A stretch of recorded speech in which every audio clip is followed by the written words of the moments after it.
Olá, tudo bem com vocês? Meu nome é Ismael Dourado e nesta videoaula nós iremos falar sobre a função cosseno. Então, na aula passada nós falamos sobre a função seno. A função cosseno ela é muito parecida com a função seno. De certo modo, eu posso dizer que elas até são iguais. Olha, que fique claro, não são iguais. Quando a gente olha para o gráfico de uma e de outra, se nós transladarmos a função cosseno, os gráficos coincidem. Então, nesse sentido, eu poderia dizer que elas são iguais. Que fique claro, eu não estou dizendo que são iguais, tá? Então, vamos lá.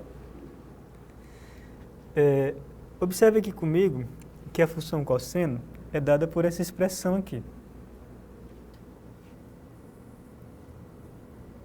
E assim como a função seno, são funções reais. É melhor a gente entender essas funções com o gráfico delas. Por exemplo, aqui eu tenho o gráfico da função cosseno. Nós temos essa parte que fica à direita do eixo y, que é a parte positiva, que está em laranja. Essa parte aqui. E essa parte que está à esquerda, que é a parte negativa. Ok? E tal como as funções, a função seno, a função cosseno também é uma função periódica. O que significa isso, mais uma vez, né? É que se você tiver um determinado número t e um t mais 2π, esses dois valores vão ter a mesma imagem, segundo a função. Então, o período da função cosseno é o valor 2π. Por exemplo, aqui. Observa que a imagem do menos π é menos 1, bem aqui assim, menos 1. Observa a imagem do π, também é menos 1 aqui. Ok? A distância do menos π para o π é 2π. Então, todo valor t e t mais 2π tem mesma imagem, por isso que a função é periódica. Ok? Construir o gráfico da função cosseno não é complicado. Você usa aquela tabela de valores que nós apresentamos já nas outras aulas. Por exemplo, você procura saber qual é o cosseno de 30 graus, de 45 graus, de 60 graus e assim por diante. Esses valores coincidem, aí você traça a curva e constrói sem muita dificuldade. Pois bem, relembrando, pega um valor t e um valor t mais 2π e aplica na função cosseno. Cosseno de t tem que ser igual a cosseno de t mais 2π para que o período seja 2π. Voltando aqui um pouco mais, nós podemos lembrar também da amplitude. A amplitude é isso aqui, né? Você olha para o alto do morro e calcula a altura em relação ao eixo dos x. A amplitude da função original é 1, aqui, que é essa distância daqui para cá.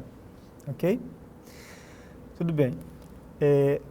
Por enquanto essa função não está transladada, mas nós podemos transladar ela e olhar para a função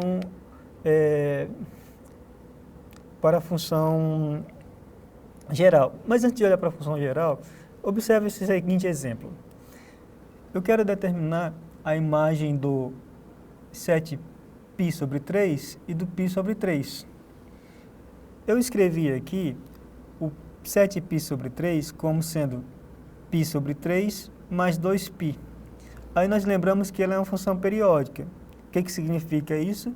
Que a imagem do π sobre 3 e do 7π sobre 3 vão ser a mesma coisa, ou seja, vão ser meio, tá? Pois bem, voltando para a generalização.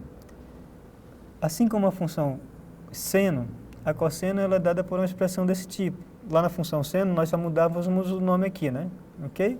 De seno para cosseno. Esses valores A, B, C e D tem os mesmos significados que nós vimos relativamente à função seno. Ou seja, o A é a translação vertical, o B modifica a amplitude, pode deixar a amplitude maior ou menor. O C modifica o período, aqui, como nós estamos vendo aqui, o período é dado por 2π dividido para o valor absoluto de C. E o D é relativamente ao deslocamento horizontal do gráfico da função. Então, tente lembrar desses valores do A, B, C e D quando você estiver vendo a função generalizada. De novo, o A significa que a função sobe ou desce, deslocamento vertical, ok? O B, ele pode achatar a curva ou deixar ela maior, assim. Então, isso é a amplitude. O C, ele tem a função de deixar a curva mais apertada assim ou mais aberta. Isso é modificação do período. E o D leva a função para a direita ou para a esquerda. Deslocamento horizontal. Ok? Então, considere aqui esse exemplo. Eu quero descobrir o deslocamento vertical, a amplitude, o período e o deslocamento horizontal da função. Aí eu lembro, o deslocamento vertical é aquele número que fica sozinho, é o A, aqui, menos 4. Significa que a função, o gráfico teve um deslocamento de 4 unidades para baixo, em relação à origem. A amplitude é 3 aqui. Significa que, por exemplo, se eu olhar para a função original, o gráfico da função cosseno, ela é mais ou menos assim, né? Ok? Significa que ela ficou algo maior assim, tá? Essas cristas ficaram maiores. O período é 3. Você pega o 2π e divide para 6 aqui. Aí você tem π sobre 3, e não 3, como eu falei anteriormente. π sobre 3. Ok? π sobre 3. Significa que a curva essas distâncias entre esses pontos vai ficar menor, assim. Ok? Não vai ficar aberta, vai ficar mais fechada. Tá bom? Esse é o período, então ficou menor. Em outras palavras, se você estiver estudando um fenômeno periódico, ele está acontecendo mais rápido. Por isso que o período está menor. E o deslocamento, eu olho para cá. Para o π sobre 4. Isso aqui é o deslocamento horizontal. Ok? Não olhe para o sinal de menos. Lembra da fórmula que nós fizemos, né? A mais B cosseno de Cx menos D, ok? Como não mudou o sinal, significa que eu repito o número aqui sozinho. Se tivesse mais aqui, aí sim você colocaria o menos aqui, tá? Tudo bem? Então, assim como a função seno, a função cosseno tem essa generalização. E não é complicada.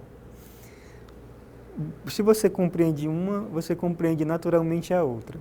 Então, basta estudar uma para entender a outra, de certo modo. Tá bom? Então, para essa aula, nós vamos ficar por aqui.